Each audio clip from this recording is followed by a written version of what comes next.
Assalamualaikum warahmatullahi wabarakatuh. Bismillahirrahmanirrahim. Tabarakalladzi nazzalal furqana ala 'abdihi liyakuna lil 'alamina nadhira.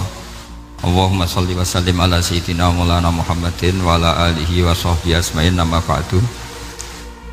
Yang sangat kula hormati keluarga besar Raden Asnawi sedanten mawon, mulai Gus Hafid bin Ni'am bin Zuhri bin Raden Asnawi sedanten keluarga santri niki kudanan nggih niati dudusan nonton mawon.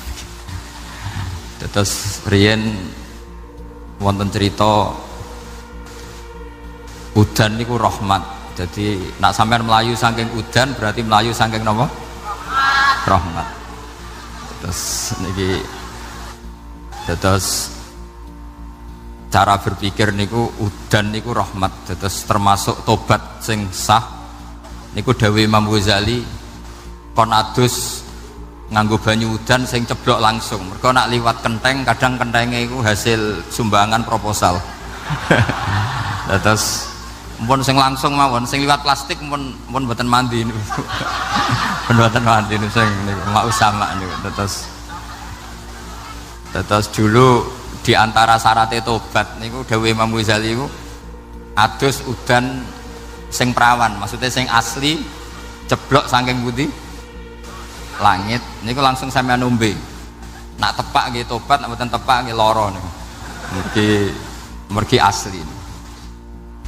Terus kula matur nuwun sanget jenengan hormat teng Raden Asnawi. Beliau sekarang generasi keempat ya, wonten sing generasi ketiga. Nasab kula kepanggih Raden Asnawi teng Asnawi sepuh. Terus Mbah Raden Asnawi gadah bah namine Abdullah Husnen, terus Ibu Ayu Sofiah niku binti Asnawi sepuh. Kula buyut kula kandung damaran niku Hafsah binti Maksum bin Soleh bin Asnawi sepuh. Kenapa saya cerita zuriyah nggih? Terus satu peradaban, gini bahasa Indonesia mohon ya, bersane gaul. Satu peradaban itu yang bisa bangun itu dzurriyah itu komunitas gen. Meskipun nanti komunitas gen itu bisa disadap atau dibajak oleh orang-orang yang tidak gen, jadi agak ilegal tapi itu sah. Karena sampean bisa misalnya kalah nasab sama saya, misalnya bilang nanti ketemu di Nabi Adam saja Gus gitu. Nanti pasti kita ketemu di siapa? Nabi Adam. Terus kedua, kekalahan nasab itu tidak abadi, karena nanti setelah jenengan ditanya di kuburan, bapak kamu siapa? Itu disuruh jawab Nabi siapa? Ibrahim. Terus kekalahan nasab sampean nanti berakhir di kuburan, karena nanti dijawab siapa bapak kamu, disuruh jawab siapa? Nabi Ibrahim. Jadi yang punya bapak Karmen apa itu sudah selesai, sudah gak dipakai lagi. Nanti pakai siapa? Nabi siapa? Ibrahim. Nah, kenapa saya cerita bahwa nasab gen itu akan disatukan oleh satu visi ilmiah yang objektif. Gini ku dawuh Nabi Yusuf, wattaba'tu millata abai Ibrahim wa Ishaq wa Yaqub. Terus dawuh Nabi Yusuf, maka nalana an nusyrika billahi min syai'. Jadi saya ngikuti leluhur saya. Ini dengerin ya, saya ngikuti leluhur saya, yaitu Nabi Yakub bin Ishak bin Ibrahim. Leluhur saya itu siapa? Maka nalana an nusyrika billahi min syai', yaitu keluarga besar yang tidak pernah melakukan kemusyrikan. Ya, keluarga besar kami punya tradisi tidak pernah melakukan kemusyrikan, dan bahkan itu dibahasakan tidak mungkin kita ini melakukan kemusyrikan. Maka nalana itu kira-kira kalau bahasa Indonesia itu kita ini tidak mungkin melakukan kemusyrikan. Nah, kenapa demikian? Itu berangkat dari logika yang permanen, disebut yusabbitu Allahu alladzina amanu bil qouli tsabiti fil hayatid dunya wa fil akhir. Logika permanen itu begini, misalnya kita ini kan hidup dari bapak dari ibu terus sampai Nabi Adam. Kemudian setelah Nabi Adam ini berakhir, berakhir. Kemudian kita mau tidak mau berpikir Nabi Adam itu siapa? Terus diterangkan ternyata Nabi Adam itu satu makhluk hidup yang mulanya dari tanah, lewat wahyu Allah, lewat titah Allah kun, kemudian jadi manusia yang bernama Adam. Sebelum Adam ada bumi, ada langit, ada cakrawala, macam-macam. Kemudian itu kita rumuskan lagi, asal usulnya adalah tidak ada, adamiyun makhdun. Akhirnya kita tahu bahwa alam raya ini diwujudkan setelah dari tidak ada. Nah tentu terus kita berpikir, dari tidak ada menjadi ada itu pasti penyebabnya adalah sesuatu yang ada. Nah yang ada itu disebut wajibil wujud. Karena wajibil wujud ini wujud sendiri, nggak ada saingannya. Karena Allahu wala syai'amahu, Allah ada dan tidak ada pesaingnya. Maka kita ini berpikir nggak mungkin ada kekuatan manapun yang menyamai Allah, sehingga nggak ada Yesus mungkin menyamai Allah, nggak ada Fir'aun, nggak ada Lata, nggak ada Uzza. Makanya disebut maka nalana an nusyrika billahi min syai'. Kita ini tidak mungkin melakukan kemusyrikan. Sama nggak usah tanya saya, Gus, tapi orang menjadi musyrik itu kan mungkin. Jawabannya itu tetap nggak mungkin. Kemusyrikan itu satu teori yang nggak mungkin. Tapi kalau orang musyrik itu mungkin. Memang akan dilibat. Tapi karena kita kenal Raden Asnawi itu dari sisi ilmiah, saya punya banyak kitab beliau.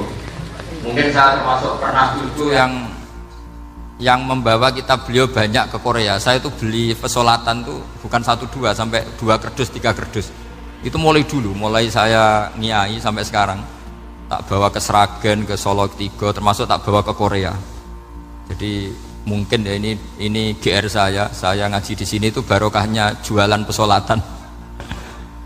Tapi bukan jualan yang cari laba enggak, karena tak gratiskan, tapi itu dagang akhirat lah kira-kira gitu. Jadi kalau saya masuk neraka kita era pantas, bakul pesolatan kok masuk neraka gitu, kayak itu gak pantas itu. Karena saya termasuk orang ya yang cara berpikir itu optimis. Dulu di sini ada orang alim alama namanya Raden Asnawi. Terus kemudian sejarah agak berpolemik, ada mengatakan beliau itu muridnya Syekh Nawawi, ada mengatakan tidak. Apapun itu yang saya yakini adalah beliau ya saling istifadah lah, saling bermanfaat bagi Syekh Nawawi Banten. Saya punya catatan sejarah banyak tentang Raden Asnawi karena guru-guru kita itu akan ketemu di Syekh Nawawi Banten. Yaitu kita tahu misalnya saya ngaji Mbah Mun ngaji Mbah Zubair misalnya ngaji Syekh Fakih Mas Kumambang, ngaji Mbah Mahfud, terus ngaji Sayyid Abi Bakar Sato, terus ngaji Sayyid Zaini Tahlan. Kalau keluarga sini mungkin misalnya Gus Hafid, Mbah Niam, Mbah Zuhri, terus Raden Asnawi. Raden Asnawi kita tahu nikah dari istri mudanya Syekh Nawawi, yaitu Nyai Hamdana. Saya sering diceritani Mbah Mun, terus Nyai Hamdana punya anak yang namanya Zuhriyah dari Syekh Nawawi. Kemudian setelah dinikahi Raden Asnawi punya anak namanya Zuhri, Minan, Niam, terus sampai ke Gus Hafid, Hafid bin Niam. Kenapa saya cerita ini? Karena kealiman itu adalah sesuatu yang dibanggakan Allah. Imam Amudi itu ulama ahli matematika. Jadi ada ulama itu ahli matematika. Dia nggak pernah ngajarkan pesolatan, zakat, sholat, tapi dia ngajar matematika. Kemudian dari matematika itu beliau menjadi ahli tauhid. Sehingga nanti Mungkar Nakir itu nggak akan tanya dia marabbuka wa manabuka, karena dia punya rencana. Yang ngajar tauhid itu saya, kata. Jadi kalau dia malaikat akan marabbuka, pangeran kamu itu siapa? Malaikat malah dilawan. Kamu pernah ngajar tauhid? Saya ini guru tauhid. Singkat cerita, saking keramatnya Imam Amudi, kata Allah, ya Amudi, presentasikan ilmu tauhid yang lewat jalur matematika ke semua malaikat saya. Semua malaikat saya tahu cara berpikir matematis. Karena malaikat itu imannya itu iman mauhibah, karena dia malaikat, ya iman karena tahu neraka, tahu surga, terus dia iman. Kalau kita ndak, kita iman tuh pakai logika, jadi lebih keren. Loh betul. Malaikat tuh ketika bangga, ya Allah, apa ada orang yang imannya di atas kita? Jawabnya Allah ada. Siapa?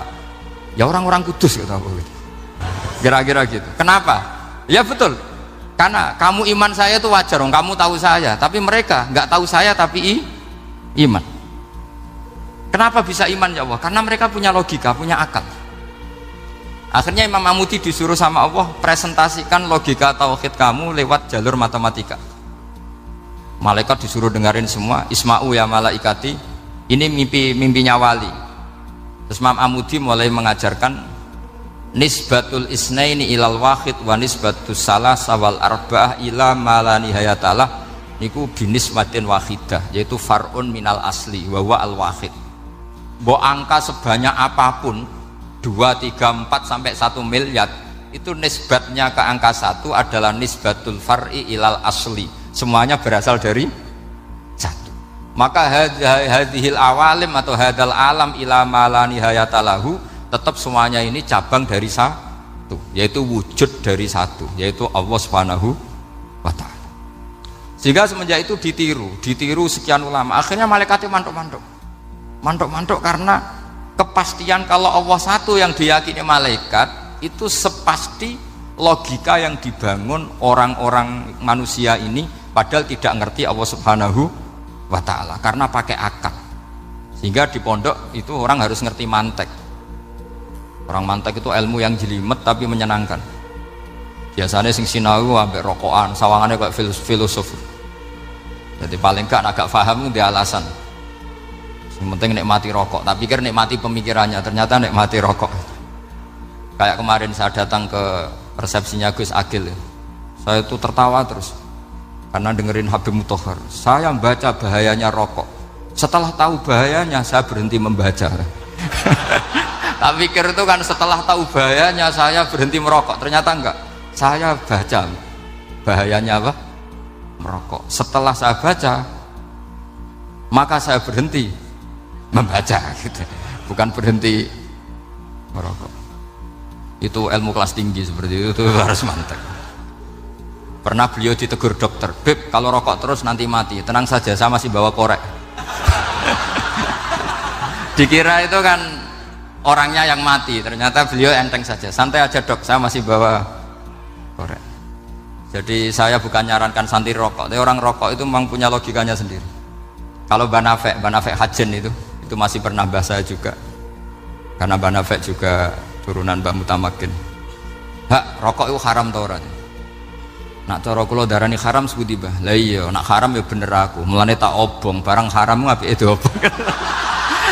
Jadi saya sama orang-orang sepuh itu tidak pernah menang.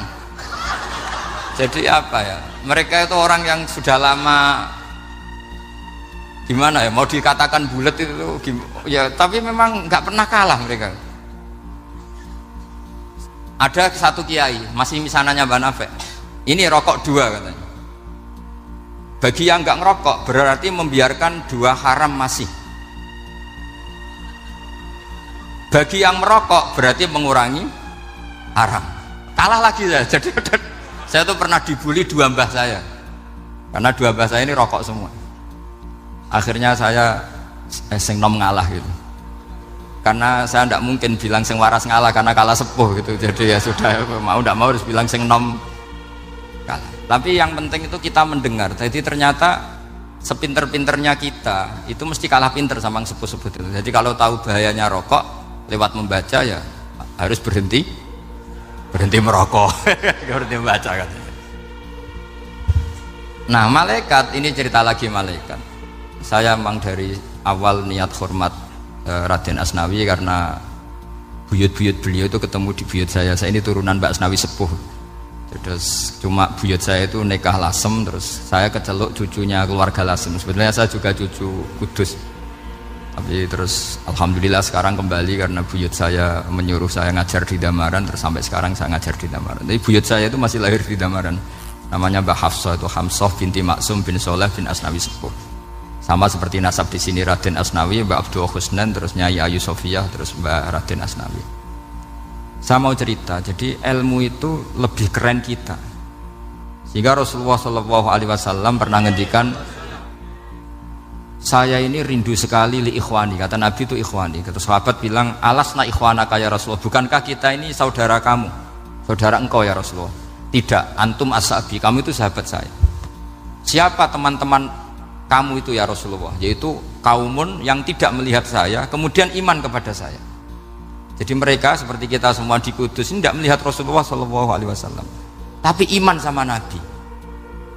Dan ketika malaikat yubahi bikum malaika, Allah bangga dengan malaikatnya, membanggakan kita. Sampai malaikat itu sentimen, kok bisa ya Allah? Ya karena tadi, kamu iman sama saya wajar, karena kamu melihat surga, melihat neraka, melihat aras. Sementara orang Kudus coba ngelihat apa? Paling simpang 5, apa simpang 7 itu. Tapi imannya nggak kalah dengan malaikat. Kenapa nggak kalah? Karena tadi kita diajarkan bahwa nisbatul isnaini wassalasah wal arba'ah ila ma la nihayatalaha itu sama-sama nisbatul far'i ilal asli. Tetap yang asli adalah angka 1. Jadi nggak mungkin aslu hadhil asya nggak dari Allah itu, nggak mungkin. Tetap dari zat yang satu. Kemudian tentu ini bukan nisbatul walad ilal walid, anak ke bapak, tentu enggak. Tapi nisbatul khaliq sama makhluk. Tapi apapun itu pasti satu. Sehingga Imam Amudi akhirnya masuk surga lewat jalur itu, tidak usah lewat pertanyaan man rabbuka wa man nuka. Kelasnya disuruh ngajar malaikat. Saya punya rencana jadi pengajar malaikat nanti itu kan. Jadi orang-orang Kudus yang dapat barokahnya Raden Asnawi nanti jangan mau kalau ditanya man rabbuka wa man nuka. Kelasnya itu harus apa? Jadi gurunya malaikat. Karena bapak kita Nabi Adam itu keren. Nabi Adam itu adalah orang yang disuruh Allah dipresentasikan, dibanggakan Allah di depan para malaikat. Ketika ada malaikat yang agak hasut, tapi itu tidak malaikat papan atas, malaikat yang kebanyakan. Itu kan agak gak terima Nabi Adam jadi apa? Khalifah. Sampai malaikat ini usul ataj'alu fiha ma yufsidu fiha wasfikut. Makanya kalau saya protes sama malaikat itu malaikat yang ini, bukan Jibril sama Israel. Kalau protes Israel bahaya. Bisa dihabisin. Saya pernah ditanya seorang kiai, Gus jenengan gojlok malaikat kok berani? Ya karena malaikat yang jenis ini pernah gojlok Nabi siapa? Adam. Nggak percaya kalau Nabi Adam itu layak mimpin, sampai protes ataj'alu fiha may yufsidu fiha wasfikut dima. Tapi apa yang terjadi? Allah mengajarkan satu ilmu di Nabi Adam, kemudian disuruh meresentasikan. Qala ya Adamu ambihum bi asma'ihim. Adam, coba kamu presentasikan ilmu kamu. Setelah Nabi Adam fasih mempresentasikan ilmu, kata Allah, kamu bisa enggak sepinter Nabi Adam? Enggak bisa ya Allah. Makanya sudah saya bilang, ini a'lamu malah, saya lebih tahu siapa yang layak mimpin. Jadi layak mimpin itu pertama harus kuwatul ilm, ilmunya itu harus kuat. Nanti saya akan cerita hubungannya Raden Asnawi dengan Syekh Nawawi. Apa itu hubungan teman, apa murid guru, itu memang masih jadi polemik sampai sekarang. Kalau saya ya keyakinan saling istifadal. Ini bahasa netral, tidak murid guru tapi saling apa? Istifadal. Kata Syekh Nawawi dalam tafsir Munir itu, ilmu itu nomor 1. Sehingga beliau setiap ada ayat fa inna hizballahi humul ghalibun, beliau pasti menafsiri bil hujjah wal barohin la bisaulah. Saya masih ingat betul takbirnya, memang saya hafalkan. Tapi bukan untuk modal pidato, mboten. Modal sebagai wong alim. Kalau pidato gampang. Pidato itu semua orang bisa. Kalau jadi orang alim itu tidak gampang. Lebih susah lagi wong alim buat pidato. Itu kalau nggak pernah mbah saya tidak mau. Karena memang saya terkenal nggak suka pidato. 1 memang nggak bisa. Nomor 2 tidak ingin. Nomor 3 ya rugi. Karena pidato itu nasib-nasiban itu. Kalau nasib baik kamu tidak paham itu, wah Gus Ba ilmunya tinggi sehingga kita tidak paham itu kalau nasib baik. Kalau nasibnya tidak baik, nak ngendikan bulat sama itu tepak-tepakan. Dan Syekh Nawawi itu benar, Raden Asnawi juga benar, semua guru-guru kita benar. Karena agama ini sebetulnya bukan masalah negara, tapi masalah logika yang sehat. Uni Soviet itu pernah mengkooptasi Uzbek, Ceknya, Tajikistan. Itu 100 tahun. Orang dipaksa ateis. Tapi orang-orang Uzbek, saya sering ketemu lama Uzbek, kadang ketemu di Korea, kadang di Malaysia. Orang-orang Uzbek itu punya basement di bawah tanah. Kemudian di bawah tanah ini mereka ngajarkan tauhid.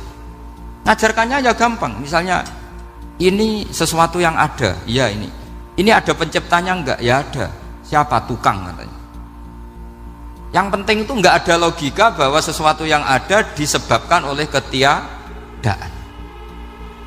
Lah orang komunis, orang ateis itu orang yang mengatakan alam ini didahului oleh nihilisme, oleh adamiyah. Masuk akal enggak sesuatu yang ada, penciptanya sesuatu yang tidak ada. Sehingga orang anak-anak Uni Soviet itu enggak pernah kepikiran membenarkan ateis, itu enggak pernah. Bareng Uni Soviet ada itu Glasnost Perestroika itu kemudian hancur, semuanya langsung menjadi negara Islam, termasuk Uzbek, Tajikistan, karena diajari ilmu, bahwa ilmu itu yang nggak pernah kalah oleh negara. Sehingga saking pedenya Rasulullah SAW ketika Sulhul Hudaybiyah, ini agak jelimet tapi gampang dicerna. Sulhul Hudaybiyah itu satu perjanjian yang semuanya merugikan Rasulullah, yaitu kalau orang kafir masuk Islam disuruh kembalikan ke kafir, karena kafir itu bagi mereka habitat, Islam itu hal yang baru. Tapi kalau orang Islam menjadi kafir nggak boleh kembali Islam, berarti kembali ke habitat. Semua perjanjian itu merugikan. Sampai masyhur Sayyidina Umar protes ke Rasulullah, jenengan masih nabi. Itu kan ekstrim tanya, jenengan sampai sekarang masih nabi? Ya, saya masih nabi. Kenapa tanya demikian? Karena semua perjanjian merugikan Islam, menguntungkan orang apakah? Kafir. Semua sahabat sebetulnya persis Sayyidina Umar protes, kecuali Abu Bakar. Lama-lama akhirnya di antara perjanjian itu berbunyi begini, tapi saya minta satu hal, orang boleh mendiskusikan Islam tanpa tekanan. Itu saja permintaan Nabi. Orang boleh mendiskusikan Islam secara bebas, tidak tertekan. Karena orang-orang kafir melihat itu hal yang biasa, ya nggak masalah Muhammad. Akhirnya orang diskusi, Islam itu apa sih? Islam itu orang yang menuhankan Allah. Allah itu siapa? Zat yang menciptakan langit dan bumi. Lama-lama orang kafir berpikir, wah keren, Tuhannya Muhammad bisa bikin langit dan bumi. Tidak kayak Tuhan kita, malah kita yang bikin. Jadi mulai debat itu terus ada yang cerita lagi, saya pernah loh nyembah Lata, pas itu dikencingi luwak. Masa ailahun yabulu ali sa'laban, masa Tuhan kok dikencingi luwak? Yang agak-agak ahli kitab ya diskusi lagi, wah kayaknya Yesus tidak Tuhan, masa Tuhan kok kelaparan, lemes, lah repot nanti. Jadi makanya Allah ketika gojlok wa ummuhu siddiqah kana yakulanit ta'am mal masihu ibnu maryam illa rasul qad khalas min qablihir rusul wa ummuhu siddiqah kana yakulanit. Coba paradok enggak, misalnya kamu didolani Nabi Isa terus ketok lemes, kenapa Tuhan saya agak sakit keroi dulu, kan gak kebayang itu. Punya Tuhan yang sakit setelah makan sehat, terus kan nggak kebayang seperti itu. Ketika Nabi punya konsep Tuhan, Tuhannya Muhammad itu siapa? Yaitu zat yang la awalalah, zat yang pertama. Lalu Tuhan itu siapa? Tuhan itu yang menciptakan langit bumi. Tuhan itu siapa? Yang memulai segalanya. Lama-lama mereka berpikir, wah kalau gitu yang benar itu Islam. Maka kata Imam Zuhri, Syihabuddin Az-Zuhri, famaka nafathun fil islami a'dzama min sulhil hudaybiyah innamaka nasu yatafadhuruna fil hadis wal munaza'ah. Semua teks riwayat itu ada kata wal munaza'ah, orang bebas ngomong dan berdebat. Munaza'ah itu berdebat. Terus akhirnya falam yatakallam ahadun bil islami yaqilu syai'an illa dakhala fihi. Kemudian setelah berdebat dan mereka tahu Islam, pasti akhirnya masuk Islam. Dan itu yang sekarang terjadi di dunia. Makanya saya pernah ditanya seorang profesor, Gus, kalau di Jogja ada sekolah perbandingan agama, menurut Anda gimana? Asal itu tentang agama, nggak apa-apa. Tapi kalau yang dibandingkan umat Islam itu jangan. Karena nanti kalau di Indonesia kira-kira yang copet itu ditanya agamanya juga Islam, yang koruptor juga Islam. Jadi kalau yang dikaji Islamnya nggak apa-apa, tapi orangnya jangan, kata saya. Karena yang bulat ya banyak, yang nggak sholat ya banyak. Tapi kalau Islamnya saja, misalnya adu konsep tentang Tuhan, masyhur kita mungkin banyak yang melihat itu debatnya Stanley Fischer sama Ahmad Didat itu. Tuhan kamu siapa ini terus sama Didat cerita Tuhan saya itu lam yalid walam yulad walam yakul lahu kufuwan. Itu spontan ada seorang mahasiswi bilang, sepertinya Tuhan Anda lebih menarik karena Tuhan Anda yang menciptakan langit bumi, yang Tuhan ini kok lahirnya sudah di bumi, masa lahir-lahir langsung jadi Tuhan.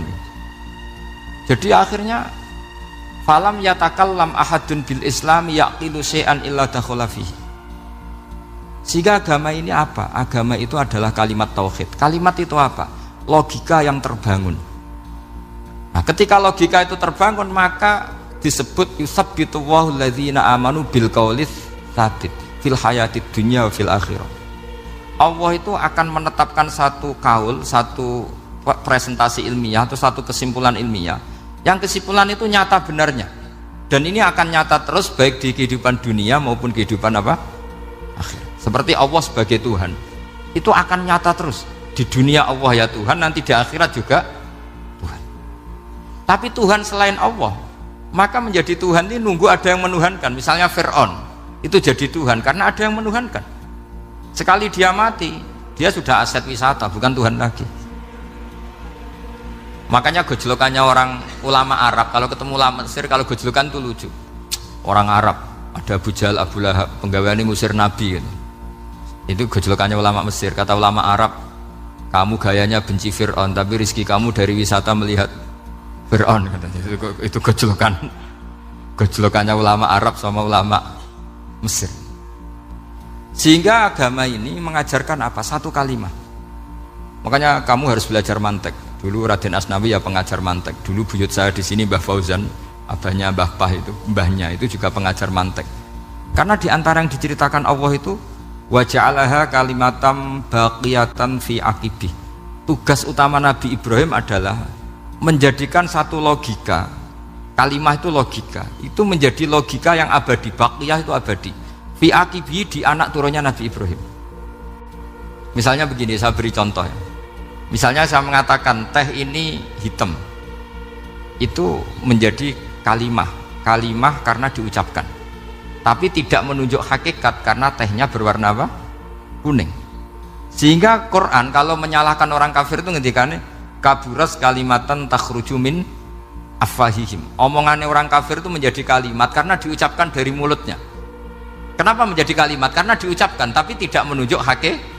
Seperti orang mengatakan 2 ditambah 2 itu 10, itu kalimat, tapi kalimat yang salah karena tidak menunjuk hakikat. Seperti orang kafir mengatakan Tuhan itu 3, itu kalimat karena diucapkan tapi tidak menunjuk hakikat. Tapi ketika seseorang mengatakan Allah itu Tuhan, Tuhan itu satu, itu disebut kalimatu haqqin 'alaiha nahya wa 'alaiha namut. Mriki tahlilane wa 'alaiha napa wa biha? Wa 'alaiha napa wa biha? Waliha ya, ada yang tahlilan wabiyah, itu nggak tahu sanatnya dari mana, pokoknya ada yang wa'aliha, ada yang biha. Kenapa dikatakan kalimat tauhid? Karena kalimat yang dari kesimpulan berpikir. Dan agama ini dibawa Nabi Ibrahim itu untuk membawa kalimat tauhid. Ciri utama kalimat tadi, kamu yakin seyakin-yakinnya bahwa nisbatul snaini wassalasah wal arba'ah ila ma la nihayatalaha itu kanisbatisnain ilal wahid, yaitu semuanya farqun minal asli, aslinya adalah wahid.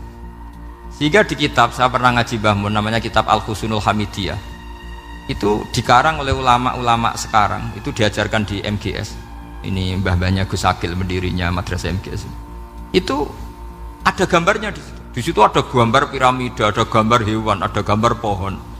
Kata yang ngarang, gambar sedetail ini, sejelimet ini dimulai dari nuqtah wahidah, tetap dimulai dari satu titik, dan ini disebut nuqtatil wujud.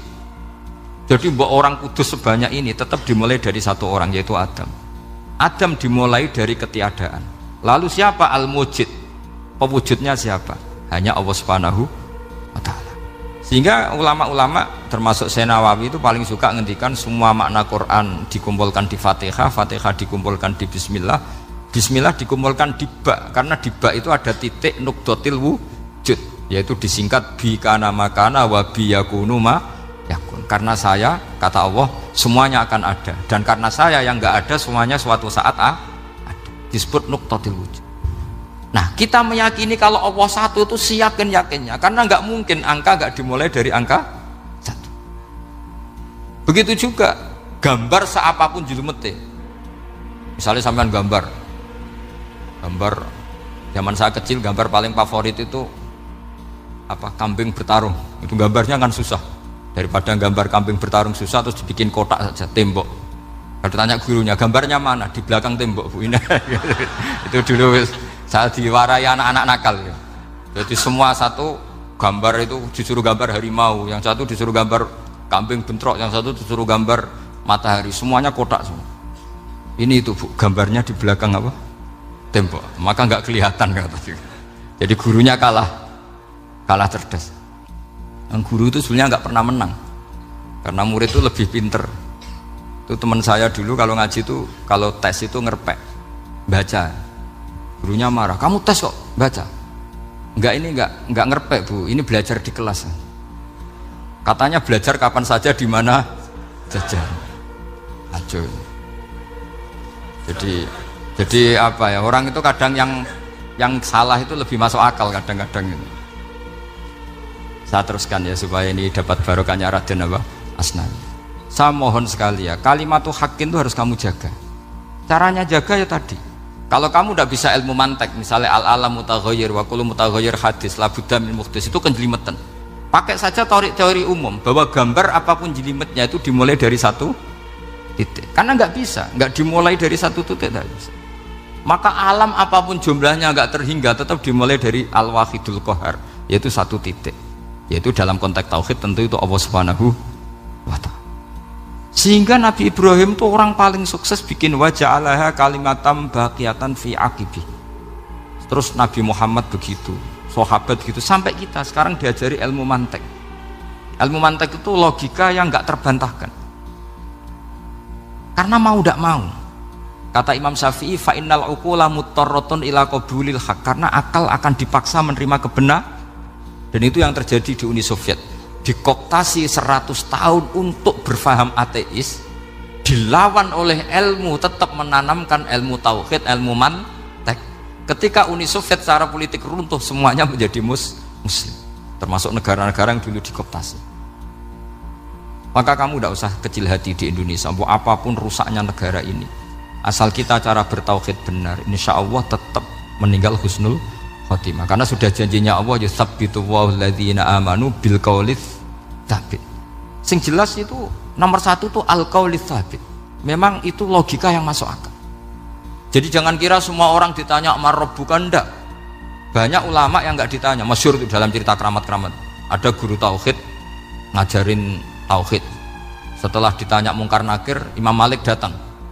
Kamu nanya ini, man rabbuka man nabiyuka, kamu tahu ini guru Umul Barohin yang tukang ngaji tauhid. Guru tauhid kok ditanya apa? Tauhid. Malaikatnya nggak jadi tanya. Dan saya percaya cerita-cerita seperti itu karena secara umum itu ala inna auliya Allahi la khaufun alaihim walahum yahzanun lahumul busyra fil hayatid dunya wa fil akhirah. Artinya kalau wali itu kok ditanya mungkar nakir berarti ngalami ketakutan. Karena di situ kan digambarkan mungkar nakir itu sewangar, bawa godam. Kalau yang tanya nggak bisa dipukul sampai ajur sak walang-walang. Pokoknya ceritanya kan seru seperti itu. Berarti kalau betul begitu terus ayat la khaufun alaihim walahum yahzanun kayak apa? Makanya dalam kitab Nasoihul Ibad itu ada cerita ini. Sampean boleh nggak sependapat dengan saya, tapi semoga nasib sampean nanti digebuki malaikat. Karena orang itu akan mengalami seperti yang dirasakan. Ana indadzoni abdibi, saya tidak bayangkan akan ngalami itu. Makanya saya ini ngajar tauhid terus. Paling tidak kalau ditanya marabbuka man nabiyuka, sampean tahu profesi saya ini pengajar tauhid. Dan biji saya 9. Dulu saya di MGS, kalau ada teman bijinya tauhid kok 4, segala ahli swarga, tauhidnya jeblok. Dari kalau bijinya 4 segala ahli swarga, tauhidnya apa? Jeblok. Tapi yang bijinya 9, ahli swarga, tauhidnya itu saya dulu bijinya 9. Terus 9 terus sampai tamat. Karena nggak ada biji 10. Karena kalau 10 itu kan terlalu sempurna, nggak baik lah manusia kok sempurna gitu. Jadi sudah 9 aja kan gitu. Tapi sebetulnya pantasnya ya dapat 10. Mergo saake, mergo tenan enggak tahu saya. Di Nasoihul Ibad itu ada cerita gini dan saya percaya itu. Di sarahnya itu. Juga di sarah apa itu yang di sarah Syekh Nawawi itu. Pokoknya saya kalau ingat Raden Asnawi pasti ingat Syekh Nawawi. Saya tidak memastikan apa murid guru apa saling istifadah, yang jelas itu teman dekat, teman fil ilm. Sayyidina Ali itu pernah minta kasaf sama Allah. Saya percaya tidak semua orang ngalami marabbuka ditanya itu. Ya Allah, saya minta kasaf itu ngerti alam gaib. ingin tahu Umar. Jadi diam-diam Sayyidina Ali itu ya mangkal sama Sayyidina. Wong kok keras ngono.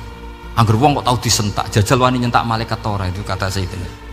Jadi dia minta kasuf karena kenangannya dia melihat Umar itu semua orang pernah disentak sama Sayyidina Umar itu. Maka Sayyidina Ali minta kasuf, ya Allah saya ingin melihat Umar menghadapi Mungkar Nakir.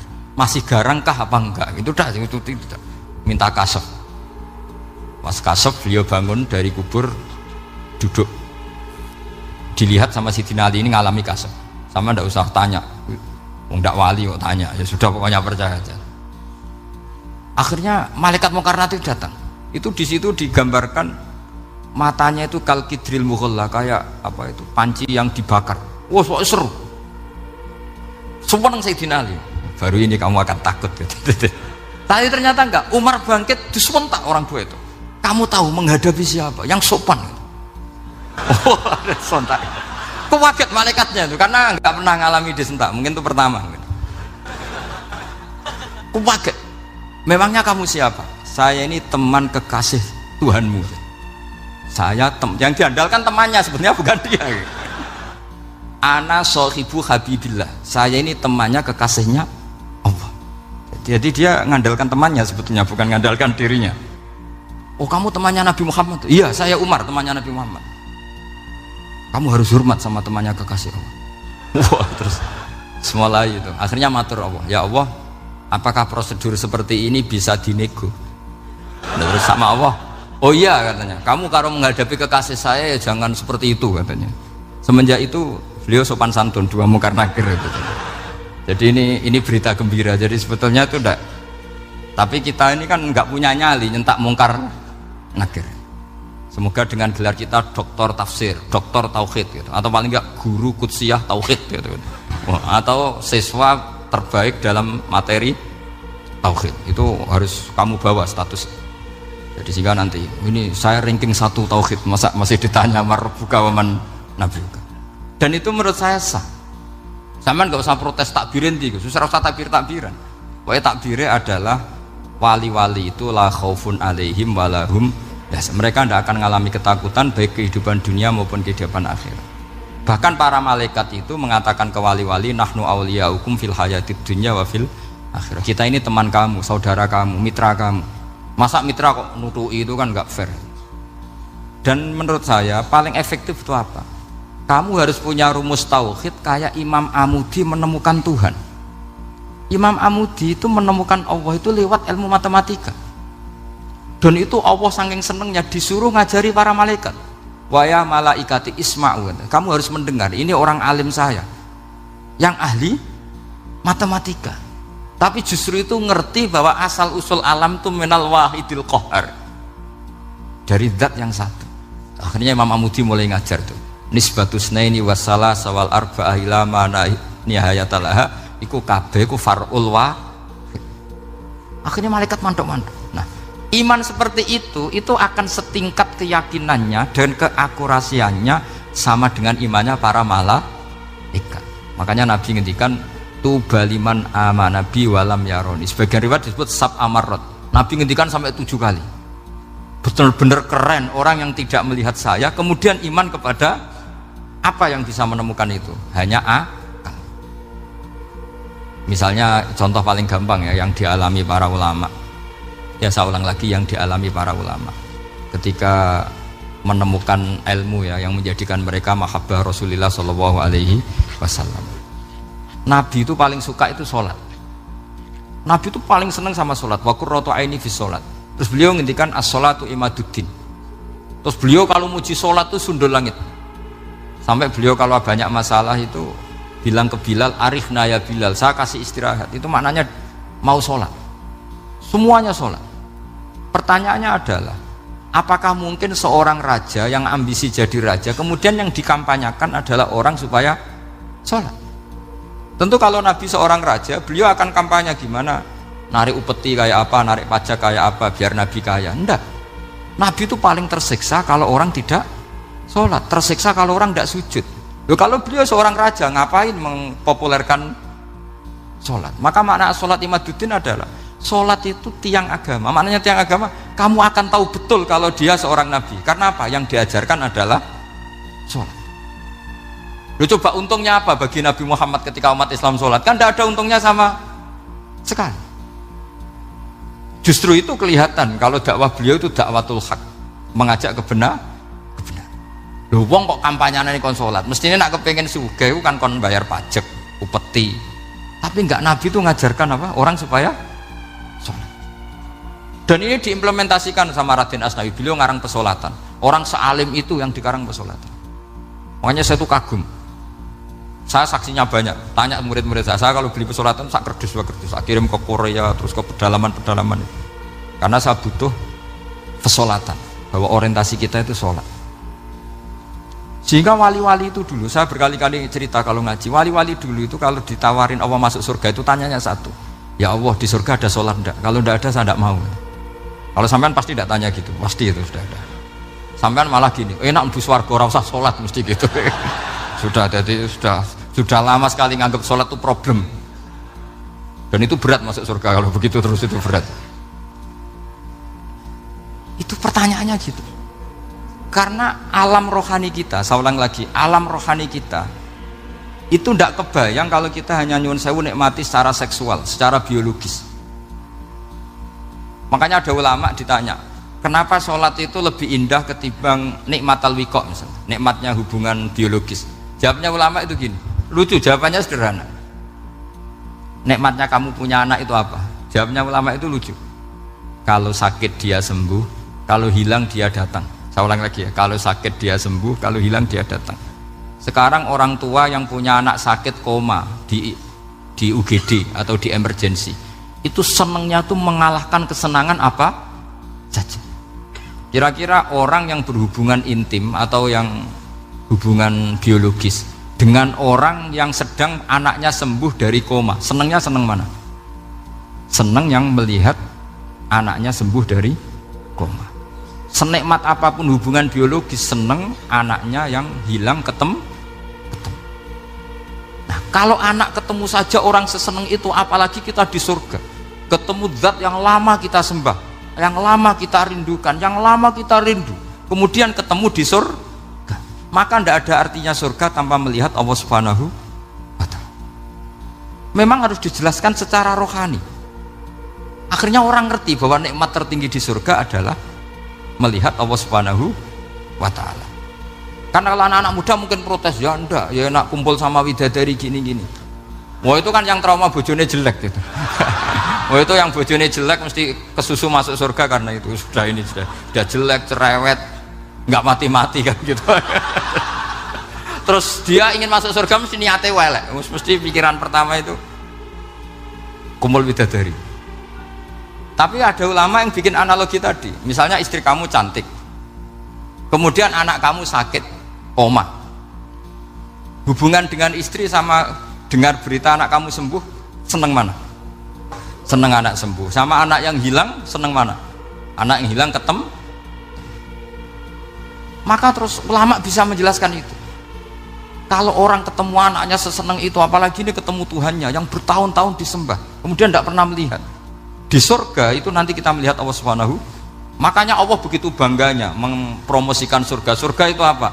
Surga itu wujuhu yauma idzin nadhirah ila rabbiha nadhirah, yaitu wajah-wajah berseri-seri dan melihat apa. Itu tanpa dijelaskan seperti ini Anda akan janggal, enaknya di mana? Tapi setelah dijelaskan detail gini oleh ulama, maka kita akan tahu an-ni'matul uzma sing enggak ada perbandingannya adalah nikmat masuk apa? Surga karena melihat Allah Subhanahu wa Ta'ala. Ya jadi saya berkali-kali pokoknya minta sekali, hadil umat harus umat yang rasional, terutama dalam mengemban tauhid. Karena tauhid ini yang disebut kalimah. Sampai Allah mengistilahkan kepada Nabi Ibrahim itu wa ja'alaha kalimatam baqiyatan fi aqibih. Kalimat tauhid adalah kalimat yang akan abadi di anak cucunya Nabi Ibrahim. Baik anak cucu yang karena gen mau anak cucu yang karena sebab, yaitu santri dengan kiai. Dan itu caranya gimana? Umat Islam jangan berhenti belajar mantek.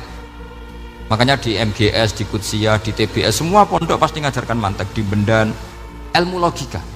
Itu tadi, kalau kamu tidak bisa menemukan tauhid dengan cara tadi, dengan cara al-alam mutaghayyir wa kullu mutaghayyir hadis la budda min bukhtis, paling tidak pakai ilmu yang dilakukan Rasulullah SAW. Itu masyhur itu. Saya sering cerita di mana-mana. Ada orang namanya Jubair bin Mut'im, Muhammad bin Jubair bin Mut'im. Itu dulu dia kafir. Dia orang pinter sampai dipasrai jadi negosiator untuk mengurus tawanan perang Badar yang ditawan Rasulullah SAW. Ketika datang di Madinah, delalah pas maghrib, Nabi baca wattur wa kitabim mastur. Di antara ayat yang dibaca Nabi itu am khuliqu min ghairi syai'in. Masa manusia sebanyak ini kemudian mereka diciptakan oleh ketiadaan. Min ghairi syai'in itu oleh ketiadaan. Masa alam raya yang wujud ini, alam raya yang punya eksistensi ini kemudian penciptanya adalah ketiadaan. Padahal wal adamu la yakhluqu wa la yu'assiru wa la kadza wa kadza. Tentu sesuatu yang tidak ada itu tidak bisa dikatakan sebagai pencipta. Wong nggak ada, jadi faktor saja nggak mungkin apalagi jadi pencipta. Itu Nabi habis sholat langsung beliau sungkeman, ya Muhammad, saat ini juga saya iman. Karena logika yang dibangun ayat yang kamu baca itu menghabiskan semua logika saya. Intinya logika tauhid itu akan mengalahkan semua teori non tauhid. Itu yang disebut bal naqdhifu bil haqqi 'alal batili fayadmaghuhu fa idza huwa zahid. Kebenaran tauhid itu akan menghancurkan kekuatan apa saja. Fayadmaghuhu itu di tafsir Tobari disebut dorbatan tasujud dimah.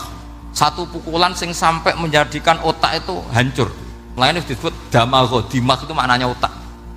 Maka kamu usah khawatir kalau Islam didiskusikan di Uni Soviet, didiskusikan di Kanada, didiskusikan di Korea, pasti kalimat tauhid akan mengalahkan kalimatul batil. Pasti ja'al haqqu wa zahaqal batil, innal batila kana zahuq. Tapi syaratnya kita harus kuat. Makanya saya ini senang sekali yang namanya ngaji itu, saya senang. Karena saya tadi bercita-cita ingin jadi dosen setelah mati. Karena di dunia sudah tidak jadi apa? Dosen. Saya ingin seperti Imam Amudi. Pertama ketemu Allah, beliau disuruh ngajar malaikat tentang ilmu apa? Matematika yang mengarah ke tauhid.